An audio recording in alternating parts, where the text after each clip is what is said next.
At a debate today in Leesburg, Republican State Delegate Barbara Comstock sought to portray herself as the natural successor to popular retiring incumbent Frank Wolf.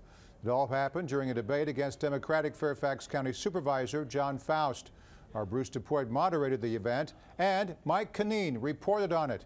But he had a hard time talking to Delegate Comstock after the debate. Mike joins us now with more.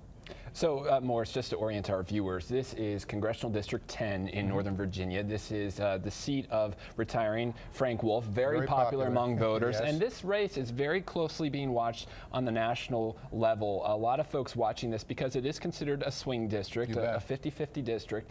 And Republican Delegate Barbara Comstock today really sought to portray herself as the heir apparent, the natural successor to Mr. Wolf. Meanwhile, Fairfax County Supervisor John Faust also tried to play up his bipartisan work on the county board of supervisors in Fairfax County. They clashed on a whole lot of different issues. They talked about differences on their approach to immigration reform, climate change, taxes, regulation, also got into Virginia's transportation bill. But a lot of the national political reporters who are covering this race are focused on the abortion issue. And Mr. Faust and his campaign have been really hitting hard Republican Barbara Comstock on her stance on reproductive health. And they put out this ad. Let's start with that. I want to show you this controversial ad. I think Roe versus Wade should be overturned. Barbara Comstock even voted with right-wing Republicans to require women seeking an abortion to undergo transvaginal ultrasounds. That's all I need to know. Now, this is a controversial ad. The Comstock campaign calls it sexist. Today's debate, we should again note, was moderated by Bruce DuPoit.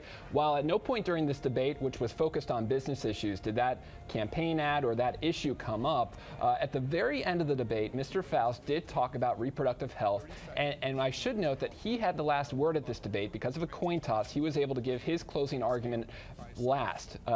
And so after the debate, I approached Delegate Comstock about the comments by Mr. Faust and about this campaign ad. I wanted to give her an opportunity to respond to that, and here's what happened.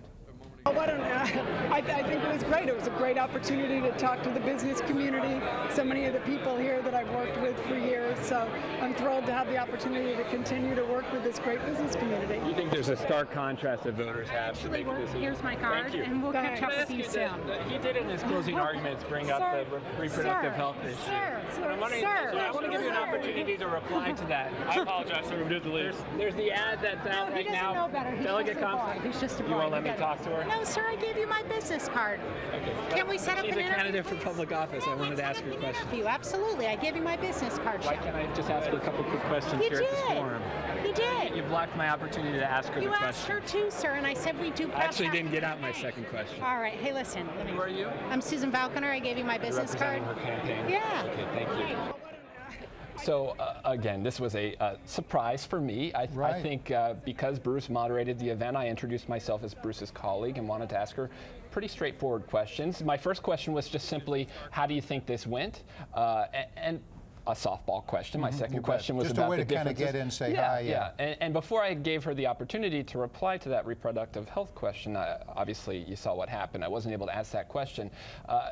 And you know, I want to underscore the fact that she did not get the last word of that debate. And as a journalist, it's our obligation to give candidates for public office. That's a good point. You're kind of giving her the last word. So I was surprised by this.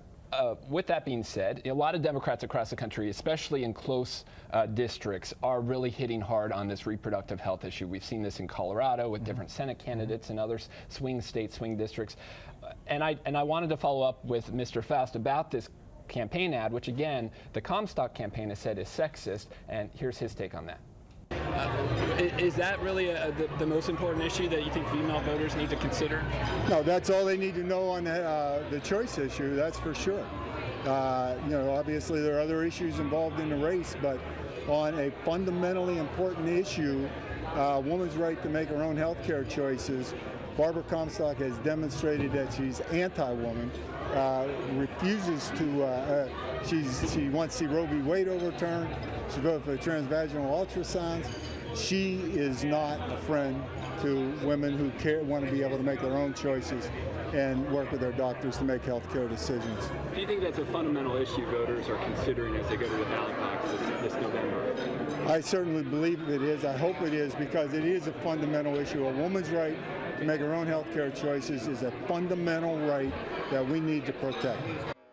Now, those words, that Comstock is anti-woman, got a lot of reaction, as you imagine, at a lot of these events. Afterwards, there's a lot of spin, a lot of political advisors and campaign advisors working the room. They, of course, were standing by watching this interview, and they immediately approached me afterward and noted that he said that a woman is anti-woman, which they said was noteworthy and needed some attention.